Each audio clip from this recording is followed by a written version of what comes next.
Hello everybody, my name is Karryshh and welcome back to another recap video. Today it's a highly acclaimed Korean horror, Dark Nuns. The hype on the internet about this one is off the charts, but it was okay. I would call this movie a 2-hour long exorcism. Slow burn and with not that much scary things happening. It was not for me, so I would suggest that you guys just watch this recap, but who am I to judge? If you wanna go for it, then go for it. On top of that, if you're new to my channel, make sure to hit that subscribe button and give this video a thumbs up.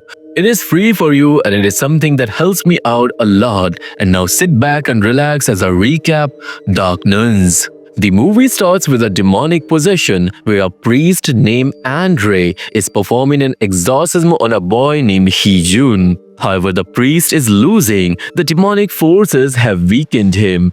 That's when Sister Junia, a nun, enters the building to help with the exorcism. The first thing she does is throw a bunch of holy water on Hee-jun, which makes the demon scream in pain. But we also find out that Junia hasn't actually taken her nun vows yet. Still, since the priest has basically given up, Junia takes over the exorcism. She grabs Hee-jun and starts chanting prayers, making the demons shriek in agony. In the end, she successfully performs the exorcism and the boy collapses unconscious. However, a moment later, the demon takes over Hee-jun again, and this time, it warns Junia that she's going to die soon. And before summer arrives, a demonic child will be born from inside her. Without hesitation, Junia shoves a holy object into Hee-jun's mouth and knocks him unconscious again, meaning the demon hasn't actually left his body yet. After this, Hee-jun is admitted to a Catholic hospital where a nun named Sister Michaela works. While the doctors were discussing the demonic possession, Michaela has a different perspective. She believes Hee-jun can be saved with mental health treatment. To her, not every illness is a demonic possession. Some things can be explained by science. Meanwhile, Father Paul, who runs the hospital, is reading Hee-jun's case file. Sitting next to him is Hee-jun's exhausted mother, Young-si, who has been completely drained by her son's condition. She was convinced that her son is possessed by an evil force, especially after hearing Sister Junia's warning. But in this hospital, nobody takes Junia's words seriously. She isn't an official nun yet, and she performed an exorcism without permission, which wasn't okay. According to Father Paul, the doctors will heal Hee-jun with medication. All Young-si needs to do now is have faith in God, not in the words of an inexperienced nun. Then we see Sister Junia, who attends a church meeting trying to convince the committee to bring a priest from Rome to Korea for Hee-jun's exorcism, but the chairman and the other members refuse to listen. Frustrated, Junia loses her temper because she knows that because of their ignorance, Hee-jun could die. Junia then meets with Andre and turns out the church had originally assigned Hee-jun's case to him, but after the failed exorcism, they removed him from the case. Now Andre is being sent to a village where he will teach kids English. Before leaving, he gives Junia Hee-jun's full case file, which reveals that during the possession, Hee-jun had attempted unalivement. According to Andre, the demon inside him only targets young people, uses their bodies to commit terrible acts in our world. In the past, it had possessed a girl as well, but the church erased all records of that case because even acknowledging this demon's existence was dangerous. This particular entity could be one of the 12 most powerful and deadly demons in existence, something that was actually referenced in The Priest 2015. Another Korean horror, which is actually the prequel of this movie.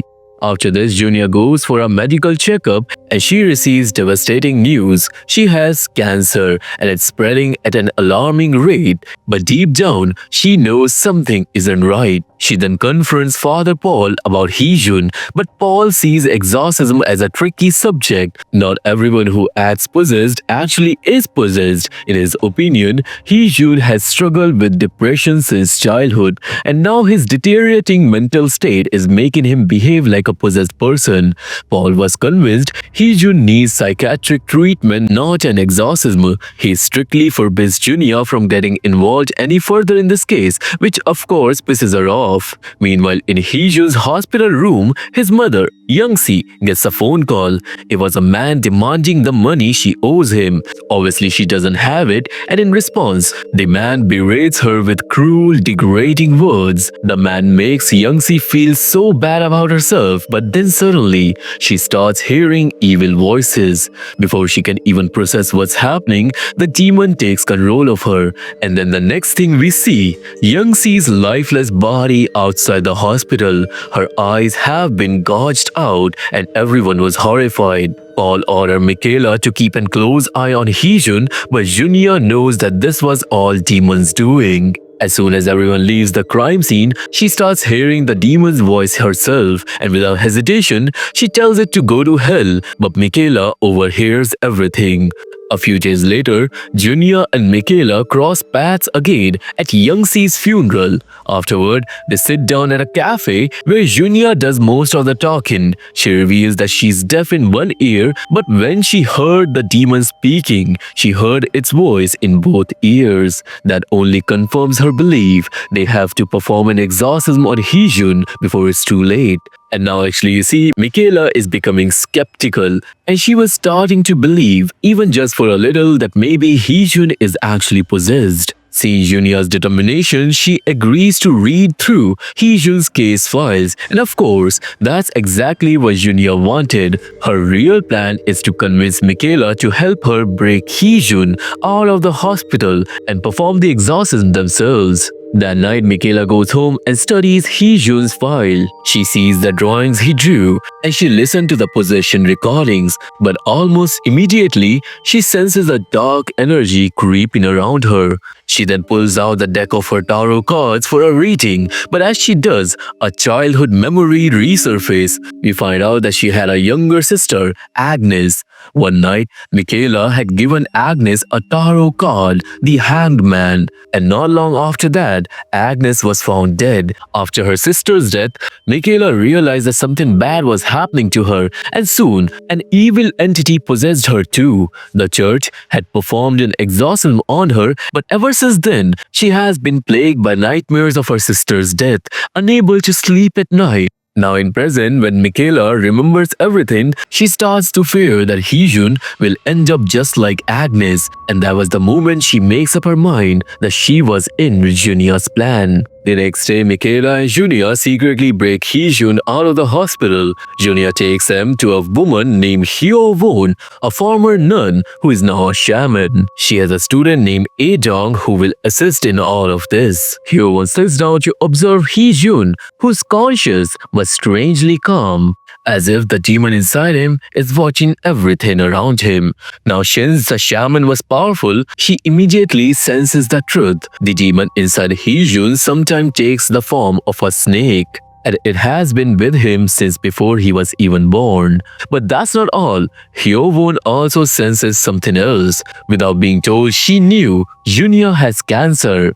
After a while, Hyowon and her team proceed with an exorcism ceremony. She sits Heejun down on a beach, chanting spells and does a ritual in front of him. Further in the ritual, Junia and Michaela take Heejun into the ocean, but he starts screaming and crying. Hyowon's disciples also threw chickens in the ocean as sacrifices, but then suddenly everything goes wrong. The demon completely takes over Heejun. The nun panics, and a clay pot shatters beneath Hyowon's feet, and every single chicken drops dead on its own. The exorcism fails.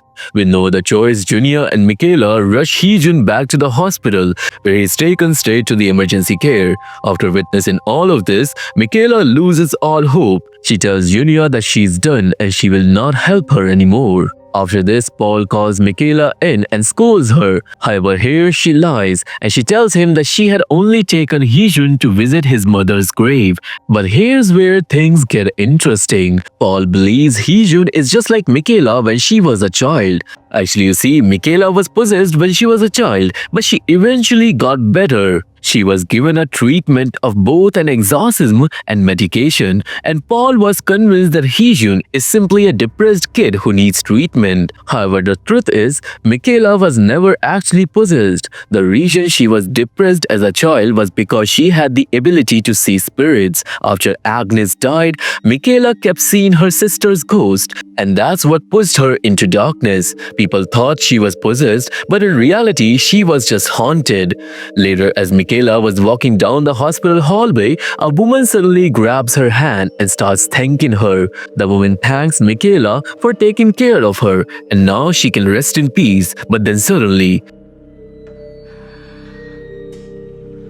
right before Michaela's eyes, the woman's hand turned evil, and the next second, she vanishes into thin air. Panicked, Michaela rushes to check on the woman only to find her dead, and that's when she realizes her childhood illness is back, and this time it's all because of that demon. Meanwhile, Junia was at home, completely shaken because she was continuously hearing demons whisper in her ears. But then Michaela shows up at her door, bringing a new news. She tells Junia that Father Paul has taken Hee-jun out of the hospital to the exact same place where Michaela was sent for treatment as a child. The two nuns then immediately set out to find Hee-jun, and their search leads them to a church. But as they approach, they find something horrifying. Dozens of dead sheep scattered around the area. Inside the church, they find Father Paul, but he looks shaken and scared. And just from his expression, it was clear something happened that finally made him believe Sister Junia was right. We find out that he had locked Hee-jun inside the chapel in hope of restraining him.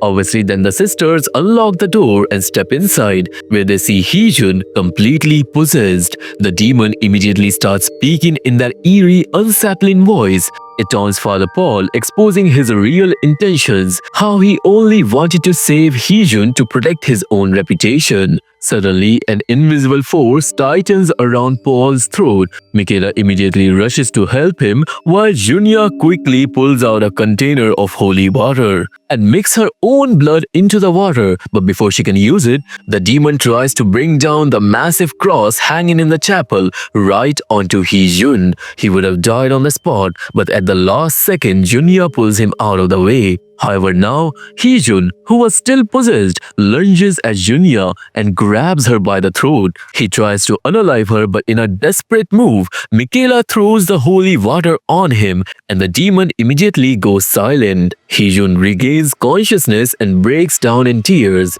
Junia holds him, reassures him that no matter what happens, she won't let him die. Meanwhile, Paul finally realized the gravity of his mistake. Now the next day, Michaela teaches Junia how to read tarot cards. She explains one particular card, the Pope. The Pope stands in front of two disciples, symbolizing that if three people unite, they can defeat any dark force. Since Michaela and Junia were already two nuns, they needed a third person to make their exorcism successful. So now Junia goes to find Father Andre. However, when she gets to him, she learns something shocking. Father Andre wasn't actually teaching English. He was sick, wheelchair-bound, and now on the verge of death. And this is the reason he had distanced himself from everyone.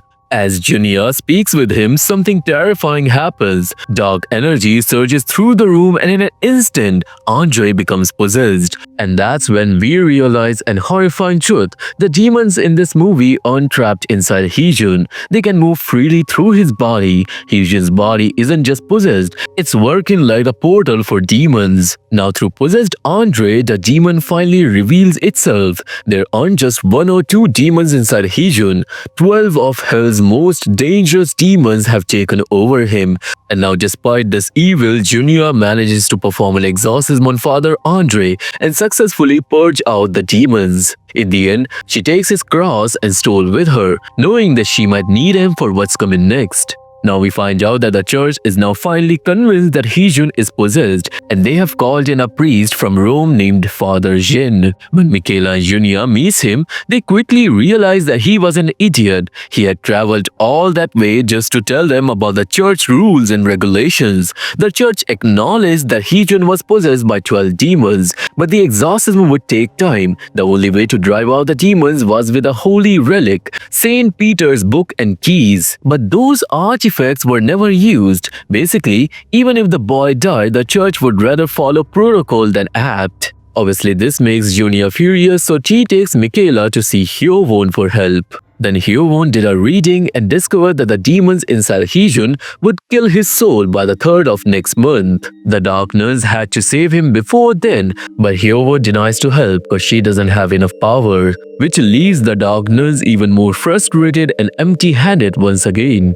The next day, Junia learned from the church chairman that the Vatican had denied him permission for the exorcism. Instead, now the Korean church would perform it unofficially, with Father Paul leading the ritual along with an assistant. Hearing this, Junia was shocked since Paul knew absolutely nothing about exorcism. How was this even a decision? The kid would definitely died. Furious, she lashed out at the chairman, but he reminded her that she wasn't a fully fledged nun yet. If she kept on breaking church rules, she might never become one.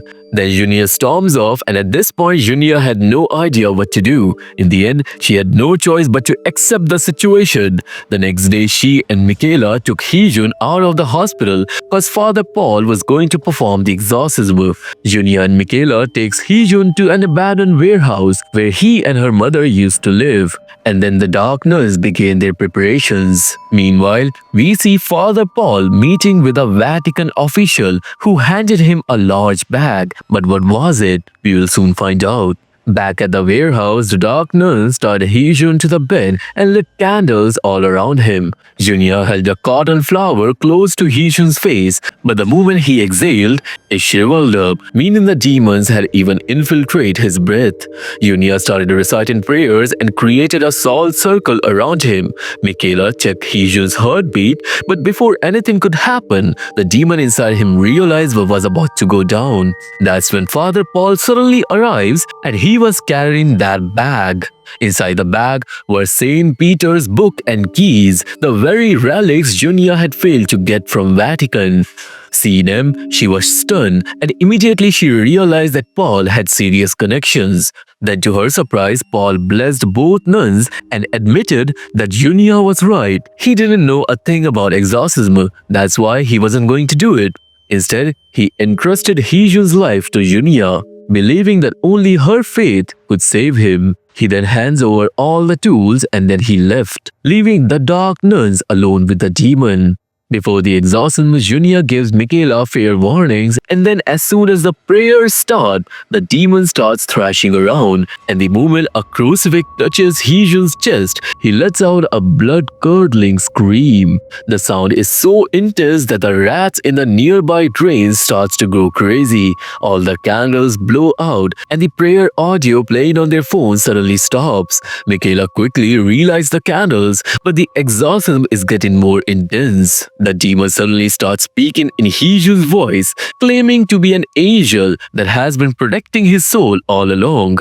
The demon says that it only unalive people who lie, just like Heejun's mother, and now it will unalive these foolish nuns too. Then it lets out another scream and the whole room starts shaking like it's an earthquake. And Junia throws a lot of holy water on Heejun. The demon quiets down for a moment, and the nun takes this chance to demand its name, because throughout this entire movie they haven't been able to figure out what the name is, and once they know the demon's name, they can take control. However, the demon refuses to reveal the name and becomes even more malicious. It taunts him, saying that Junia is already dying from stomach cancer, but before he can say anything else, Junia presses Saint Peter's key against Heejun's body, and the demon shrieks in agony. To save itself, the demon pushes Junia across the room, and then it finally reveals a truth. The demon says it's not just one demon, but they were 12 together. These demons have been on Earth for 233 years, and now that they've found a body they can fully possess, they're going to start unalive every children in the world. meaning that these demons basically hate children. And in the end, it knocks over a shelf, sending it crashing down on Junia. But at the last moment, Michaela pulls her out of the way. Then Michaela picks up St. Peter's book, only to find that the demons have shredded it already. Their last hope was gone, and it seemed like the demons have won. But then, a drum starts beating. The sound of it makes the demon scream in pain. The nun turns to look outside, and there, sitting outside the building, is Adong playing the holy drums. Turns out just before this exorcism, the two nuns had gone to Adong for help, and now here he is. Junia immediately realizes Adong is the third person they needed for this exorcism. Without wasting time, she smashes a window, letting the sound of the drums and chantings flood into the room. The demon struggles, unable to do anything against it, as Junia begins chanting spells while holding St. Peter's key, and Michaela once again throws holy water on Heejun. Suddenly, all 12 demons emerge from Heejun's body as dark, shadowy figures. Then the demons try to stop Adong, knocking over objects to crush him, but Adong refuses to stop drumming. At the same time, Sister Junia forces Father Andre's holy stole into Heejun's mouth, demanding to know where the demon came from, but the demon just laughs. It says it comes from everywhere, where people exist and where they don't. It has no single home. Obviously, it wasn't going to give a straight answer, but Heejun's body is now extremely weak, and Junia realizes that if they don't do something fast, the demon will win. So she makes the demon an offer. She tells the demon to leave Heejun's body and takes her uterus instead. And for the demon, this was a perfect deal. If it possesses Junia and emerges in a human baby form, it will gain even more power. Sister Junia then intensifies the exorcism and grips Heejun's head tightly. She starts condemning the demon, taunting it, pushing it to its limit. She makes the demon grow furious so much that in a fit of rage, it blurts out its true identity. Just like how people accidentally reveal things when they're mad, the demon shouts, "I'm Marcus of Hell, Samigima." And finally, they have its name. Now you see, a Marcus is a ruler and Samigima is a demon of hell, one that controls countless other demons. It was very likely that even the 12 demons inside Heejun were under Samigima's command. Now without wasting a second, Sister Junia uses Samigima's name against it, forcing the demon out of Heejun's body. The moment the demon was expelled, Junia collapsed unconscious.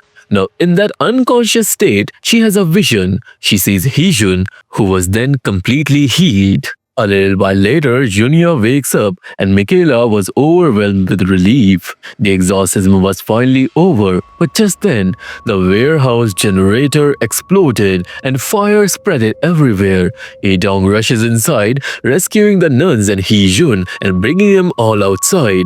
But Junia knows the truth. The demon isn't gone yet. She tells Michaela that they need to take Heejun to the nearest church immediately. If they don't, Samigima could try to repossess his body. Michaela also needs to ring the church bell 3 times. That's the only way to finish the exorcism. Meanwhile, Junia has to go back inside because now her stomach is swelling. Michaela sees it and instantly understands the deal Junia made with the demon.